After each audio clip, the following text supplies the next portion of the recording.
보이스피싱 조직이 그렇게 네. 활기를 치는 이유가 왜 하필 캄보디아냐라는 얘기가 나오는데 네네네. 뭐 2010년도에 캄보디아에 이제 중국 자본이 대거 투입이 되기 시작합니다. 네. 그때 대부분 카지노, 호텔, 리조트 이런 것들이 성행을 하게 되는데 2020년경에 IMF가 오면서 IMF가 아니라 이제 코로나가 네. 오면서 국경이 닫히게 됩니다. 관광객이 줄어드니까 여기에 이제 중국 범죄 단체들이 들어오게 되는 겁니다. 캄보디아 정부가 절대 모른다고 할 수가 없습니다. 아주 버젓이 하고 있는데 그러면 이거 왜 일망타진이 안 돼? 이거 그냥 가서 쓸어버리면 되잖아. 우리 이렇게 생각할 수 네. 있잖아요.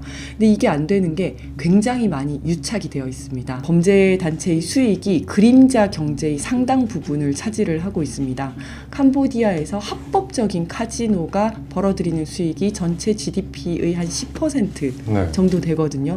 근데 피해자들이 언론 보도를 보면은 이제 보이스피싱 범죄 조직이라는 걸 알면서도 가는 사람들이 있고 네. 흔하게 벌어지는 상황이 뭐냐면 고수익 단기 알바. 일단 비행기를 탈 때까지는 굉장히 나이스하게 마치 가서 친절하게 네. 해줄 것처럼 타요. 타서 심지어 비행기 값을, 티켓 값을 보내주는 경우도 있습니다. 그럼 내리면 이쪽입니다 해서 봉고차에 태울 때까지는 아주 친절하게. 근데 봉고차에 태우면 바로 이제 여권을 압수를 합니다.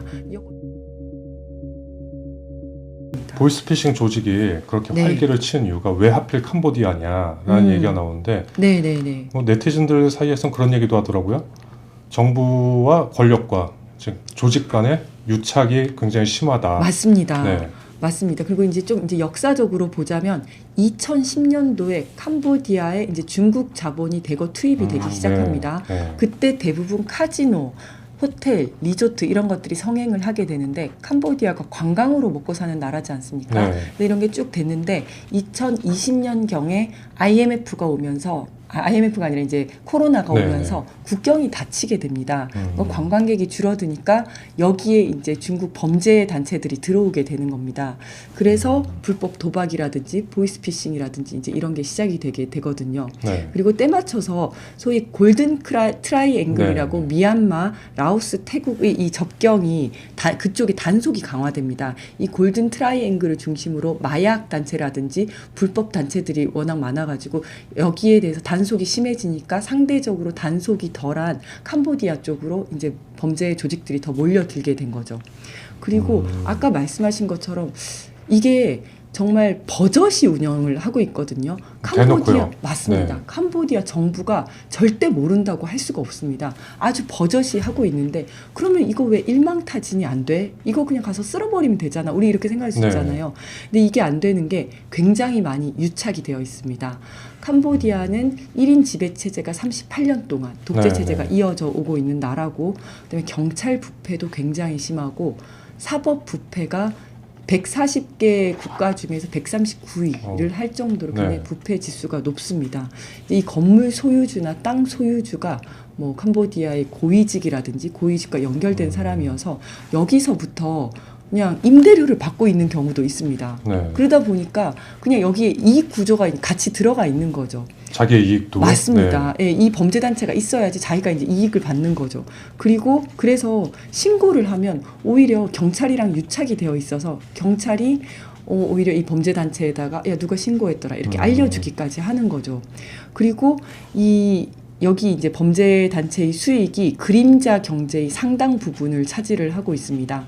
캄보디아에서 합법적인 카지노가 벌어들이는 수익이 전체 GDP의 한 10% 네. 정도 되거든요. 그런데 이 범죄 단체에서 발생하는 수익이 한 40%를 차지한다. GDP의 네, 라는 것이 이제 미국의 평화연구소의 연구 결과입니다. 그리고 여기서 고용이 일어나고 있는 겁니다. 네. 이제 거기에서 경비 단체도 고용을 해야 되고 청소 업체도 고용을 해야 되고 그다음에 여기 이제 전체 15만 명 정도가 여기에 동원이 되고 있다 이쯤 보니까 되면 기반 산업이네요.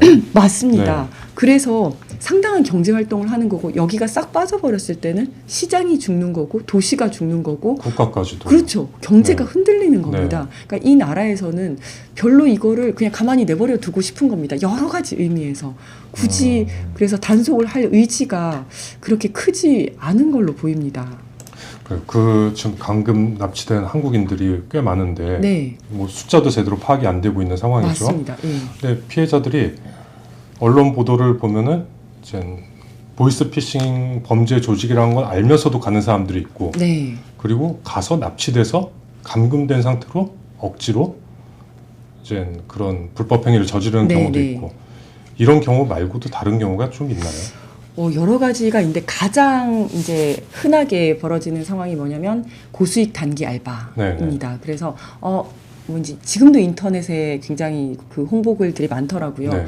예를 들어서 뭐 2주만 하면 뭐 한 3천만 원 벌 수 있다 이런 네. 식으로 해서 방학 때 대학생들 상대로 여기 와서 여행도 하면서 쉽게 돈 벌어라라고 하는 건데, 뭐 단순 구글 번역기를 사용해서 한국어로 번역을 하면, 영어로 한국어로 번역을 하면 뭐 2주에 2천만 원 준다, 3천만 원 준다라든지, 아니면 뭐 디자인 관련해 가지고 뭐 몇 가지만 하면 된다라든지, 네. 방송 관련해 가지고 굉장히 뭐 별로 어렵진 않은데 뭐 고수익을 보장한다라고 하니까 약간 혹하는 게 있는 거죠. 그 다음에 또 한 가지는 이제 수천만 원, 수억 원 정도의 빚을 진 사람들한테, 그러니까 약점이 있는 사람들한테 네. 접근을 하는 겁니다. 그래서 네가 빚이 있지 않냐, 그러니까 소위 팔아넘기는 건데요.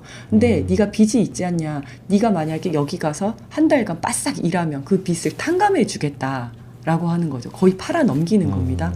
또는 대포 통장을 만들어 오면 대포 통장 하나당, 그러니까 통장, 네 이름으로 통장 만들어 오면 통장 하나당 1,000만 원씩 주겠다 이렇게 얘기를 합니다. 그럼 이제 한 5개 만들어서 가는 거죠. 가서 이거 주고 5천만 원 받을 네. 생각으로.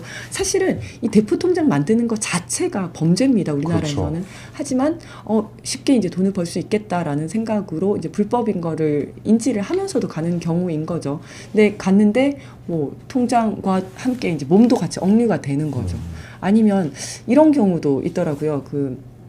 이제 어쨌든 어떤 형식으로든 거기 갔는데 억류가 돼서 막 고문을 당하고 폭행을 당하면서 그 일을 하게 돼요. 이제 도망을 가거나 아니면 나 도저히 못하겠다라고 얘기를 하면 못 나가게 하다가, 그래?